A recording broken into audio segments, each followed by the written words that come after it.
बंदर मामा गए ससुराल, ससुराल में देखकर गुलाब जामुन लाल, बिना पूछे ससुराल वालों का हाल।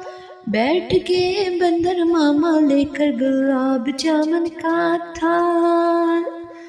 सासू माँ ने पकड़ा बंदर मामा का कान, बंदर मामा को याद दिलाया ये ज्ञान।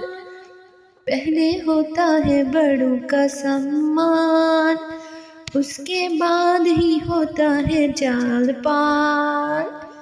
बंदर मामा ने किया सबको प्रणाम, दिया ससुराल वालों को मान सम्मान।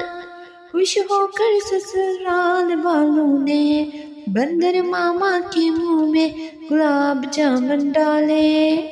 बंदर मामा गए ससुराल।